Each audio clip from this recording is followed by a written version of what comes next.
जो लोग संवैधानिक मूल्यों को नहीं मानते और जिस तरह से अध्यक्ष महोदय ने यहाँ पर उन्होंने पास प्रस्ताव करके यहाँ पे खड़े होके जो हंगामा किया और ये सदन छोड़ के चले गए।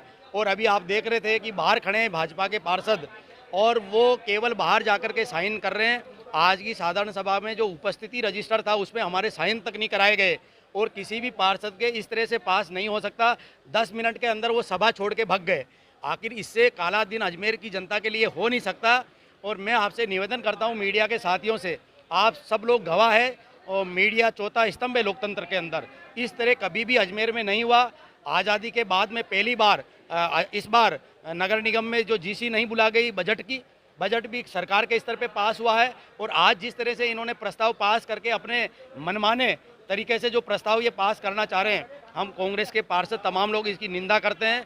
ईंट से ईंट बजा देंगे लेकिन इनकी मनमर्जी नहीं चलेंगे। मैं अजमेर की जनता से भी निवेदन करता हूं कि इनके इस तरह के कृत्य की निंदा करें। आप अजमेर की जनता हमारा सहयोग करें। हम अजमेर में विकास चाहते हैं और विकास के मुद्दे पे किसी भी हम दलगत राजनीति से ऊपर उठ करके ये चाहते हैं कि जो इनकी मनमानी और हमारे नगर निगम के अधिकारियों की जो तानाशाही है वो रुकनी चाहिए। इसके लिए हम कांग्रेस के पार्षद तमाम लोग मिलकर के लड़ाई लड़ रहे हैं और आखिरी दम तक। राजस्थान के मुख्यमंत्री जी बहुत संवेदनशील है। कम से कम राजस्थान के अंदर ऐसा नहीं चलेगा। ये कह रहे हैं कि कोरोना की वजह से हमने जीसी नहीं बुलाई, जब लोकसभा चल रही है। इनके खुद के देश के प्रधानमंत्री जी जो नरेंद्र मोदी जी सदन चला रहे हैं और हमारे राजस्थान की विधानसभा चल रही है, ये नगर निगम की जीसी नहीं बुलाना चाहते।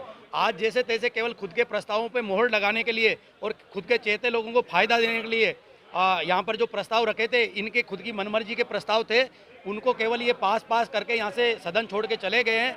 हम सब लोग बहुत निंदा करते हैं और ये निवेदन भी करते हैं कि नगरपालिका अधिनियम की धारा 8 में ये प्रावधान है कि अध्यक्ष के माध्यम से ये निगम का जो शासन चलेगा, लेकिन अध्यक्ष महोदय खुद यहाँ से चली गई है।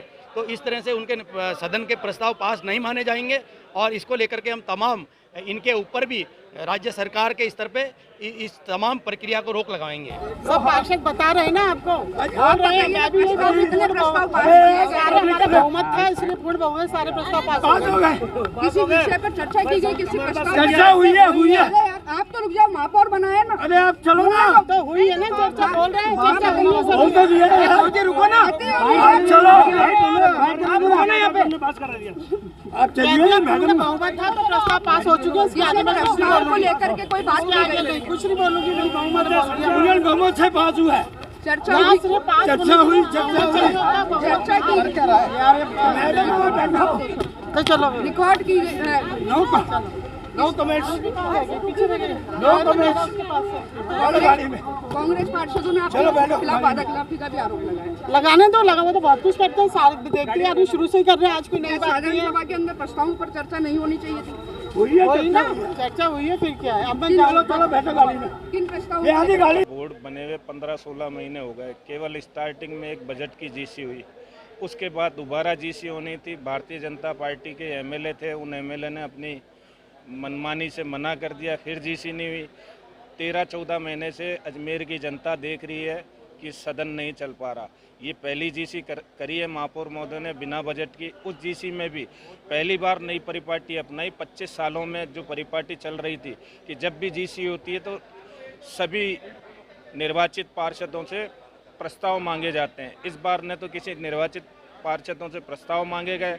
मनमाने अधिकारियों और महापौर ने अपने प्रस्ताव रख लिए और यहाँ जब जीसी हुई तो जीसी तरीके से होनी चाहिए थी। इन्होंने मनमानी तरीके से अव्यवस्था करके उस जीसी को अपने मनमानी तरीके से पास किया, जो बिल्कुल गलत है। इसकी हम निंदा करते हैं। वो एजेंडा में शामिल नहीं किया जा सकता है। जो एजेंडा के बिजनेस में मीटिंग के पार्ट नहीं है, उन पर वो चर्चा करना चाहते थे। वो उन मुद्दों पे चर्चा करना चाहते थे जो कि मुद्दे बेसलेस थे, जिनको इस संवैधानिक रूप से नियम के अंतर्गत शामिल नहीं किया जा सकता। हमारे जो सम्मानीय पार्षद रमेश जी सोनी, अजय जी वर्मा, देवेंद्र सिंह जी शेखावत, वीरेंद्र जी आवालिया, सभी ने, यहाँ तक कि हमारे निर्दलीय पार्षद नरेश जी सारवान, श्रवण कुमार जी ने कहा, आग्रह किया कि लोकतांत्रिक तरीके से जो चर्चा के विषय उन पर चर्चा की जानी चाहिए और इनको हमको पास करना चाहिए या रिजेक्ट करना तो रिजेक्ट करना चाहिए। लेकिन इस प्रकार का माहौल वहाँ का नहीं था। लोकतांत्रिक व्यवस्था को धता बताते हुए जिस प्रकार से महापौर महोदय से आकर के दुर्व्यवहार करने की कोशिश की, जिस प्रकार से कमिश्नर महोदय से आकर दुर्व्यवहार करने की कोशिश की, उससे ये इंटेंशन उनका क्लियर था कि वो नहीं चाहते थे कि लोकतांत्रिक तरीके से यहाँ चर्चा हो और इन प्रस्तावों पे चर्चा होकर के उनको पास किया जाए। इस पर नगर निगम के जो भाजपा के पार्षद है उन्होंने प्रस्ताव संख्या 1, 2, 3, 4, 5, 6, 7, 8, 9 प्रत्येक प्रस्ताव को प्रस्ताव संख्या 1 पास, 2 पास लगातार पास करते हुए आए और उनसे फिर भी आग्रह किया बीच में कि अगर आपको चर्चा करनी तो आप चर्चा करें, लेकिन वो चर्चा करने को तैयार नहीं थे। एकमात्र प्रस्ताव संख्या 12 उसको खारिज किया गया है और उसके बाद प्रस्ताव संख्या 14 और 15 जो कि हमारे क्षेत्राधिकार का नहीं है उनके लिए पत्र बनाकर भिजाने का प्रस्ताव यहाँ पर पारित कर दिया गया। तो 2 दिन पहले आश्वासन क्यों दिया गया? देखिए उनसे कहा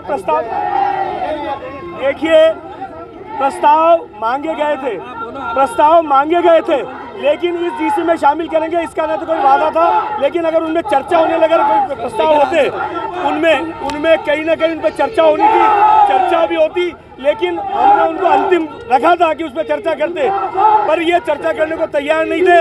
सरकार के आदेश नियमों के अंतर्गत उनको हम चाहते हैं तो अगली जीसी में भी रखवा सकते थे, अगली जीसी के लिए डेफर कर सकते थे और इन प्रस्तावों को जो उनका लिया है उनका जवाब विदिन 7 डेज नगर निगम का जो नियम है, रूल्स है, उनमें उनको भिजवा दिया जाएगा। नीरज जी, एक बात बताएं, बीजेपी मीडिया के ऊपर भी आरोप लगाए कि मेरी बेइज्जती की है, किस तरह से बेइज्जती की है मीडिया ने? नहीं ऐसा उनका नहीं वो मुझे लगता है कि कहीं ना कहीं मिसकम्युनिकेशन है, कहीं ना कहीं मिसकम्युनिकेशन है। देखिए नहीं उनका इंटेंशन ऐसा नहीं होगा। जिस प्रकार से दुर्व्यवहार करने की लोकतांत्रिक प्रक्रिया को हनन करने का प्रयास वहाँ किया गया कांग्रेस के पार्षदों द्वारा, इस पर हमारी महापौर महोदय का था कि उनके साथ बेइज्जती करने का, उनको धक्का मुक्की करने का प्रयास किया, उसको लेकर उन्होंने कहा इसको गलत तरीके से लिया जाए। बीजेपी के पार्षदों ने कई मुद्दों पे विरोध गिराया था, नाम बदल